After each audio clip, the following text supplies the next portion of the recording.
Stop and listen to a story about a man named Chet. A poor mountaineer barely kept his family fed. And then one day he was shooting at some food, and up through the ground come a bubbling crude oil, that is black gold Texas tea. Watch your head, Granny.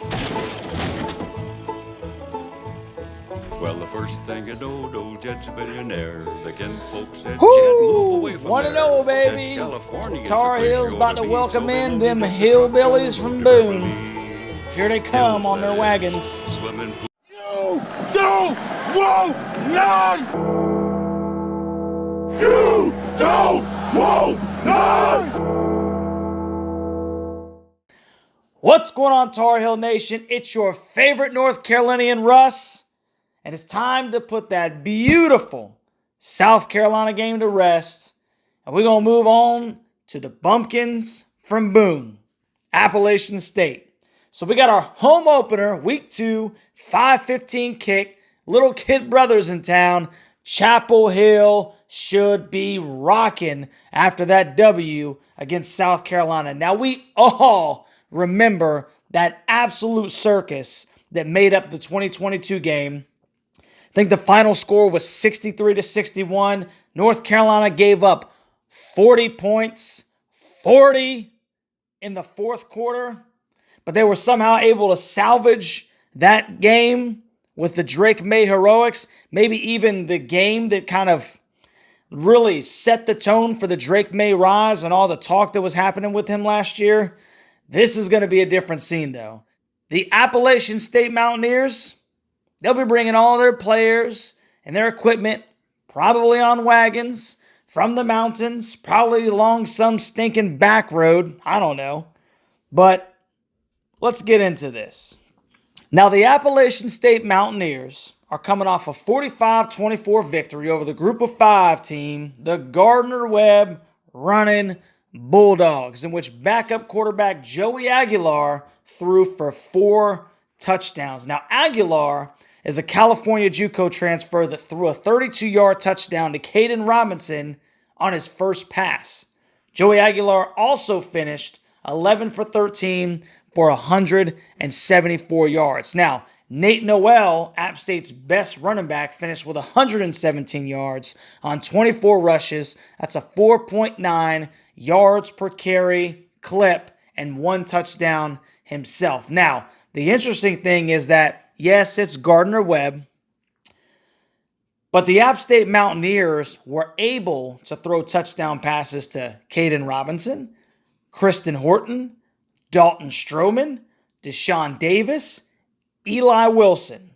Each one of them had a touchdown reception, so you see that the Mountaineers technically have multiple options that they're willing to go to put points on the board. That's actually pretty impressive to spread the football around like that. Now, in the game against the Gardner-Webb running Bulldogs, the App State Mountaineers finished with 394 total yards. That included 244 yards passing, 150 yards rushing on 43 attempts. That's only 3.5 yards per carry. They were only 4 for 13 on third down, but they did complete 3 fourth down attempts. Now, interestingly enough, App State was not able to generate almost any pressure at all against Gardner-Webb. They finished the game with no sacks. And we're talking about a Group of 5 opponent at the Rock, App State's home field. So that's kind of telling. And the Heels should be able to generate a fairly clean pocket for Drake May to find some open receivers. That's kind of one of the things that we need to look for in this game is, they kept Drake fairly clean against South Carolina. This is a much even more inferior opponent. This isn't the same App State team of 2022. This is an inferior opponent. They're replacing a lot. So we should be able to dominate even more so the line of scrimmage in this game. Now, App State, the defense did force 3 turnovers to include 1 fumble recovery, and they had 2 interceptions of their own. Now, speaking of the receivers, at the time of this recording, the NCAA has still been mum on the Tez Walker situation, although they apparently advised that they're going to look at the case this week. Now, once again, it's an absolute calamity. It's an absolute shame that this kid was deprived of that football game against South Carolina. Such a big game and a big atmosphere with College game day there. They had all this time to look over everything, and they said, we don't have time to do that in week 1. We'll do it in week 2. You're ineligible still. So, absolutely ridiculous. And, you really got to think that if they deem Tez eligible, it only exacerbates how incompetent they've been and the injustice that's been committed against this student athlete.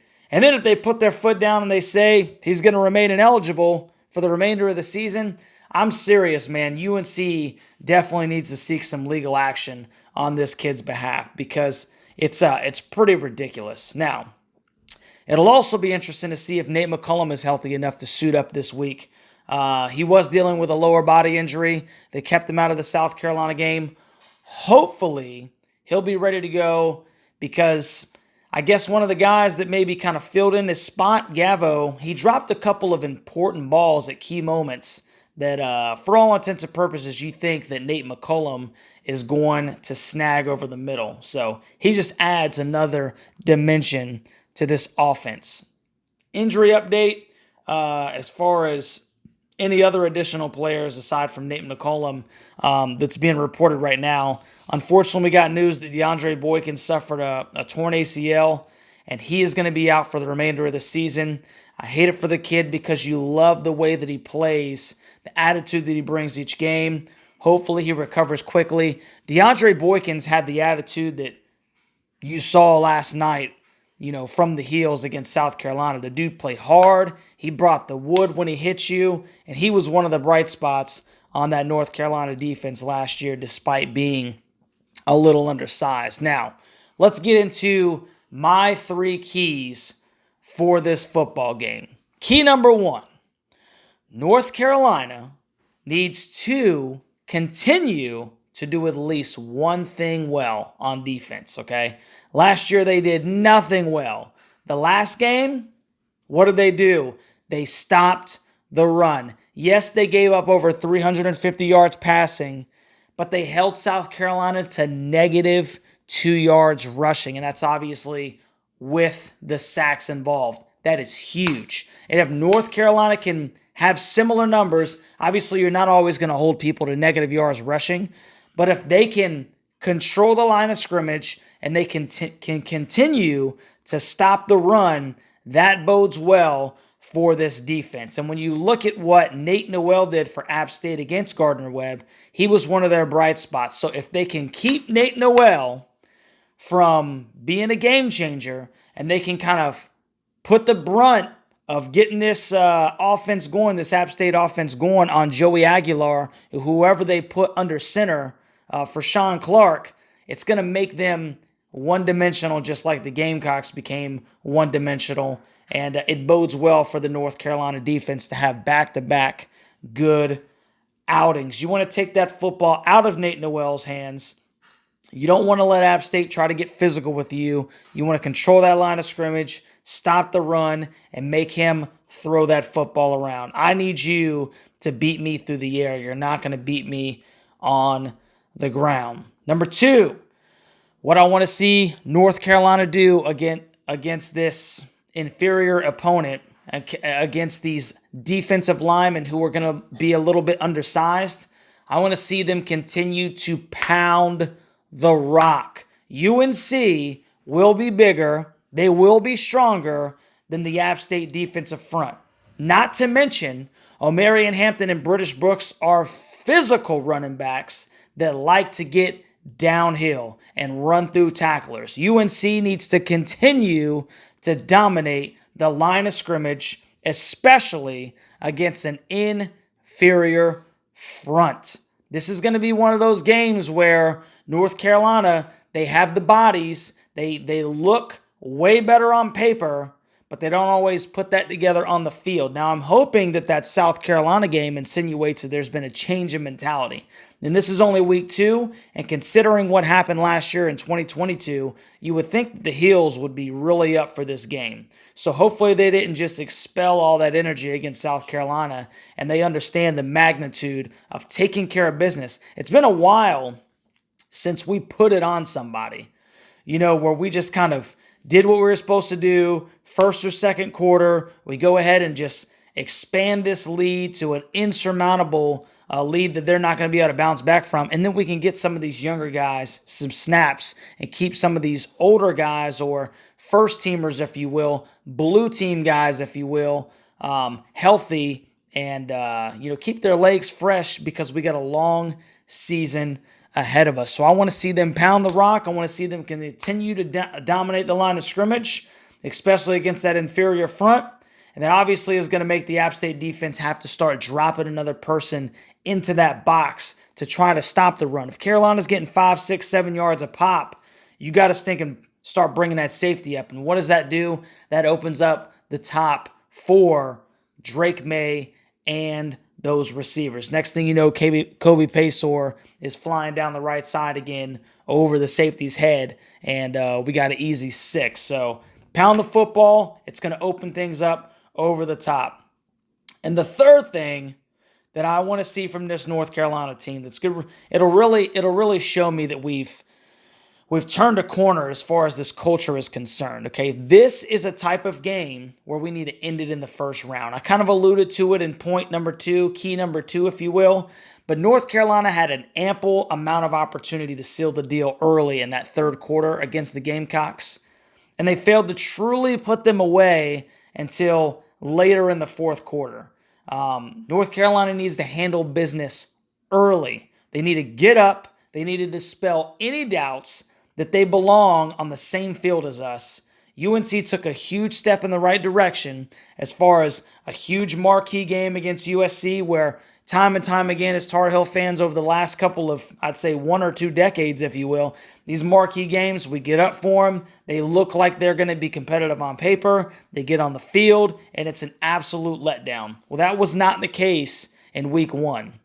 So if the Heels can take care of business against App State, a much inferior opponent, a way lesser opponent than South Carolina, then that's even more ammunition to be able to say this team has turned a corner. And then they move to 2-0 against South Carolina and App State, and that looks really good going into that Minnesota game. So let's get into my prediction for this game. So let me tell you what I think is about to happen, all right? I really believe that Mac Brown has got this thing turned around, and I think that we're going to see them take that next step. This is an inferior opponent, and I think that North Carolina is going to handle business, and they're going to handle business early. I truly believe that, and you're going to see that when the Tar Heels welcome in App State, who lost a ton from last year. This is going to be a shootout, but it's going to be a one-way shootout. And you're going to see that defense fly around, and App State just does not have the horses to keep up with the Tar Heels. And I don't even expect them to really put up too many points. I think we're going to see this defense have a really good outing for back-to-back weeks. So, without further ado, my prediction for week 2, North Carolina versus Appalachian State, the North Carolina Tar Heels 45, the Appalachian St Mountaineers 17. Back-to-back weeks where the North Carolina Tar Heels hold their opponent to less than 20 points. And you know what? That would be outstanding. We're talking about a team, the North Carolina defense, that over the last 2, 3, 4 years, they've given up 28, 29, 30-plus points a game. And to go into week 3, averaging only 17 points a game, that would be fantastic for this defense. And the only reason that they put up 17 is because this North Carolina offense scores fairly quickly in the first and second quarter. I think that North Carolina is going to do enough to where in the second half, maybe halfway through the third, they're going to be able to put in some Zach Rices. They're going to be able to put in some Diego Pounds. They're going to be able to maybe even play a Connor Harrell, and that would be fantastic. Drake, he goes ahead, handles his business, 3 touchdowns, 350 yards, and then we get Connor Harrell in there, just in case, and he can get some good reps against an SBC quality opponent. That'd be great, man. And I think that you're going to see that. I really do believe that Mac has got this locker room headed in the right direction. I think with the leadership of Drake May, the leadership of Cedric Gray, the leadership of John Copenhaver, I think we're going to see North Carolina take another step in the right direction, and it's just going to rally this fan base. I'm telling you right now, Tar Heel Nation, if you're not on this ship right now, if you're like, oh no, I'm looking towards basketball season, oh no, I don't want to get let down again, bro, jump on the ship. 2023 is going to be a special season, and we're going to see it take that next step in week 2 against the Mountaineers. 45-17 Tar Heels. 2-0 going into week 3 against the Minnesota Golden Gophers. I can't wait. Home opener. Chapel Hill should be full and rocking, and they better not let App State come in there and buy up all them tickets. Hey, Tar Heel Nation, it's time to stand up. Y'all need to feel Kenan. You need to be loud. You need to be proud, because this is going to be a special season. And Chapter 2 is this week, 5/15. I can't wait. Make sure you tune in Wednesday for episode 2 of Russ's Rant and the Tar Heel Mobile. And obviously, we will be watching the game live Saturday. So, have a great week, Tar Heel Nation, and we'll catch you on the next one. Go Heels.